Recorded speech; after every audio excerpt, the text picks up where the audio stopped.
చూస్ country delight, live better. ఇప్పుడే country delight యాప్ని download చేసుకోండి.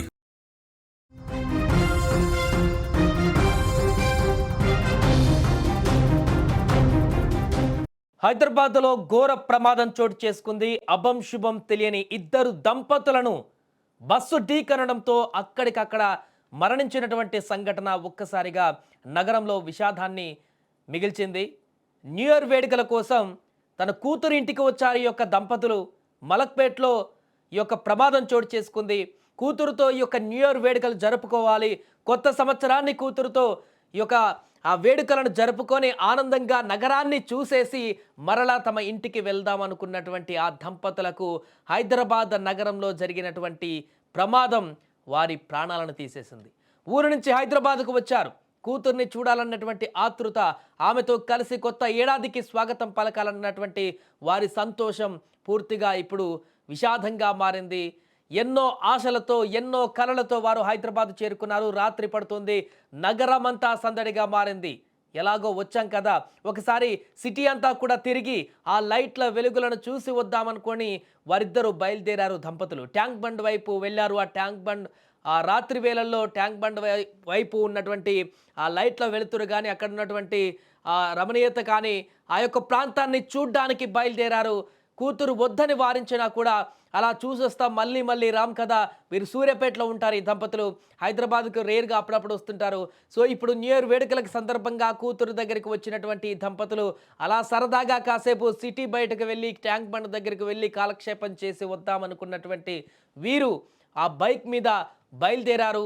కూతురు వద్దని అప్పటికే వారించినా కూడా కాసేపట్లోనే వచ్చేస్తామమ్మా అంటూ వారికి ఆ కూతురికి చెప్పి ఆ దంపతులు ఇద్దరు కూడా బైక్పై బయలుదేరారు. ఎంతో ఉత్సాహంగా, ఆనందంగా కబుర్లు చెప్పుకుంటూ వారు బయలుదేరారు బైక్ పైన సిటీని చూస్తూ. బహుశా అదే కూతురికి వారు చెప్పినటువంటి చివరి మాటలు అవుతాయని కూడా వారికి తెలియదు అప్పుడే. వద్దండి, ఈ టైంలో వద్దు అంటూ కూడా తల్లిదండ్రులకు చెప్పినప్పటికీ కూడా వారు సిటీ చూసొద్దామని బయటికి వెళ్ళారు. కానీ అవే మాటలు చివరి మాటలుగా వారికి మారతాయని చెప్పేసి ఎవరు ఊహించలేదు. దారుణమైనటువంటి ప్రమాదం. సెకండ్ల వ్యవధిలోనే ప్రాణాలు కోల్పోయి ఆ బస్సు ఢీకొనడంతోటి ఆ బైక్ మొత్తం కూడా బస్సు చక్రాల కింద పడిపోవడంతో ఆ వ్యక్తులు అక్కడికక్కడే వీరిద్దరూ మరణించినటువంటి సందర్భం అయితే నెలకొంది.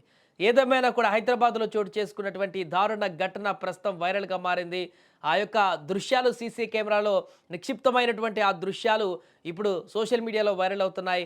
మాటలు విధికి మాత్రమే తెలుసు, సిటీని చూసి వద్దామనుకున్నటువంటి వారు ఇలా పూర్తిగా ఆ సంతోషం పైన విధి పగబట్టినట్టుగా మారింది. మలక్పేట్లో జరిగినటువంటి ఈ ఘోర రోడ్డు ప్రమాదంలో వారిద్దరూ అక్కడికక్కడే మృతి చెందారు. సూర్యాపేట జిల్లాకు చెందినటువంటి దంపతులు వీరు. తిరుపతిరావు కానీ, వెంకటమ్మ దంపతులు కానీ దిల్సుఖ్నగర్లోని కొత్తపేటలో ఉంటున్నటువంటి తమ కుమార్తె వద్దకు రావడం జరిగింది. న్యూ ఇయర్ వేడుకలకు కోసం కలిసినట్టు ఉంటుంది, కూతుర్ని కలిసినట్టు ఉంటుంది, అలాగే ఒక పూట సంతోషంగా గడిపినట్టుగా ఉంటుందని చెప్పేసి సూర్యాపేట నుంచి బయలుదేరి వచ్చారు ఇక్కడికి దిల్సుఖ్నగర్కి. ఈ క్రమంలో నిన్న సాయంత్రం ద్విచక్ర వాహనం పైన వారిద్దరూ ట్యాంక్ బండ్ చూసొద్దానికి బయలుదేరారు. ఆ సమయంలోనే మూసారాంబాగ్ హైటెక్ మోటార్స్ సమీపంలో వెనక నుంచి వచ్చినటువంటి బస్సు, వేగంగా వచ్చినటువంటి బస్సు దిల్సుఖ్నగర్ డిపోకు చెందినటువంటి ఆర్టీసీ బస్సు అది వీరు ప్రయాణిస్తున్నటువంటి బైకును ఢీకొట్టింది. దీంతో దంపతులు రోడ్డు పైన పడిపోయారు. బస్సు వెనక టైర్ వారిపై నుంచి వెళ్లడంతో తిరుపతిరావు, వెంకటమ్మ అక్కడికక్కడే మృతి చెందారు. దీంతో ఆ కూతురికి ఏం చేయాలో అర్థం కాలేదు. ఈ విషయం తెలిసిన తర్వాత అర్థం కాలేదు, గుండె లవిసేలాగా రోధించినటువంటి సంఘటన. తమ తల్లిదండ్రులు ఇలా తనను చూడడానికి ఇక్కడికి వచ్చి, ఇంటికి వచ్చి అలా సిటీ బయటికి కాలక్షేపం కోసం బయటికి వెళ్తామని వెళ్ళిన వారు ఇలా అనంతలోకాలకి వెళ్తారని చెప్పేసి ఏమాత్రం ఊహించినటువంటి ఆ కూతురు ఇప్పుడు శోకసంద్రంలోకి మునిగిపోయింది. కన్నీటి పర్యాంతంతో పూర్తిగా ఆమె గుండెలు బాదుకుంటున్నటువంటి దృశ్యాలు అక్కడ స్థానికంగా ఒక్కసారిగా భీతావహంగా మారాయి.